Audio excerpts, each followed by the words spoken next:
Ako si Mai Salazar, hatid sa inyo ang mga pinakamainit na balita sa bansa dito sa News Force. Sa ulon ng mga balita, pagtatalaga ng medical team sa mga polling precincts, pinatitiyak.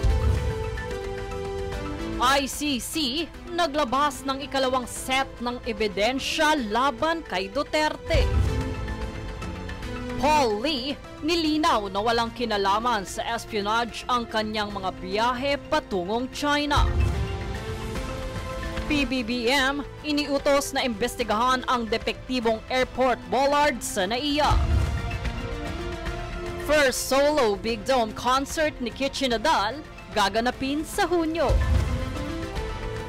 Conclave para sa bagong Santo Papa nagsimula na.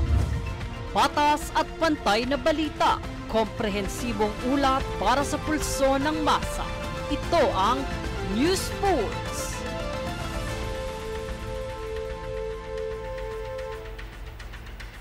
Para sa unang balita, inilabas na ng International Criminal Court o ICC prosecution ang ikalawang set ng ebidensya laban kay dating Pangulong Rodrigo Duterte kaugnay ng kinakaharap nitong kaso ng Crimes Against Humanity.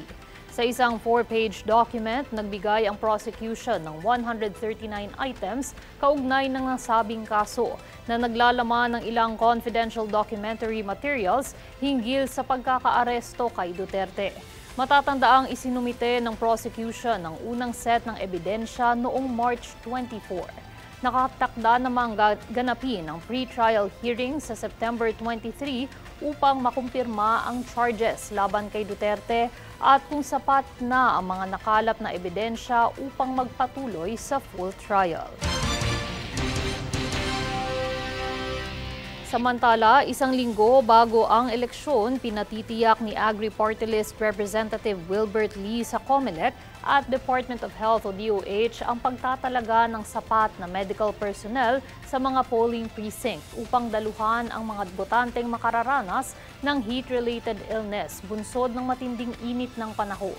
Ito ay kasunod ng dinaranas na mataas na temperatura sa bansa kasabay ng patuloy na babala ng pag-asa sa ilang lugar kung saan ang heat index ay umaabot sa danger level. Paalala ni Representative Lee, delikado ito lalo na sa mga senior citizen, PWDs, buntis at iba pang individual na may sakit na lalabas para bumoto. Kung kaya't hinihikayat niya na magtalaga ng on-site medical assistance sa araw ng eleksyon ng DOH, lokal na pamahalaan at Philippine Red Cross. Sinimulan na ng Department of Information and Communications Technology o DICT ang technical assessment at paghahanda sa planong pagkakabit ng libreng Wi-Fi sa lahat ng istasyon at maging sa loob ng tren ng Metro Rail Transit Line 3 o MRT3. Inanunsyo ng DICT nitong Martes ang pagpapadala ng team mula sa Free Wi-Fi for All program sa pakikipag-ugnayan sa Department of Transportation at MRT3. Layo nitong mabigyan ng libreng connectivity ang libo-libong commuters ng busiest o pinakamataong serbisyo ng tren sa Metro Manila.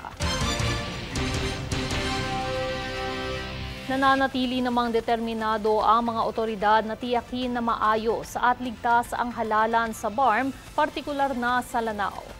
Sa nalalapit na halalan sa May 12, patuloy ang pagtutok ng mga otoridad sa seguridad sa Lanao del Sur bilang ito'y hotspot na kung saan mayroong 20 lokalidad sa lalawigan ang kabilang sa red category ng Commission on Elections o COMELEC na nangangahulugang may mataas na banta ng karahasan. Sa gitna ng mga pagsubok na ito, nananawagan ang mga leader ng Bangsamoro, kabilang ang mga kinatawan ng One Bangsamoro sa pamahalaan na ipagpatuloy at paigtingin pa ang mga hakbang para sa isang ligtas at tapat na halalan. Hinimok din nila ang mga mamamayan na maging mapagmatsyag at makiisa sa pagpapanatili ng kapayapaan sa kanilang mga komunidad.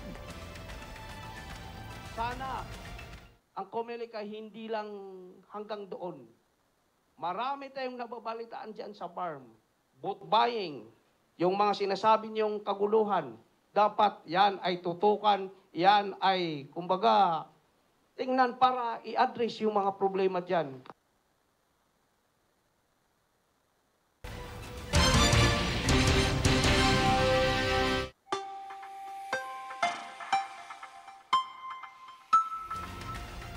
Sa ating ulat panahon, 2 low pressure area ang aktibo na ngayon na nasa Kalibo, Aklan at iba Zambales. Kaya naman asahan ng maulap na kalangitan na may kalat-kalat na pag-ulan at pagkidlat-pagkulog sa Visayas, Bicol Region, Mimaropa at Quezon. Easterlies naman sa Caraga at Metro Manila, pati na rin sa natitirang bahagi ng bansa. Susunod sa News Force. Functional illiterates tinututukan ng DepEd. Tamang nutrisyon, nakikitang solusyon. Congressional election sa 2nd District ng Parañaque City, historic.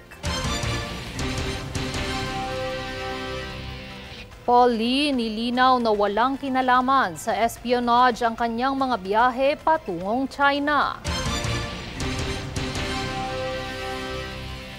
Manatiling nakatutok para sa higit pang mga balita sa pagbabalik ng News Force.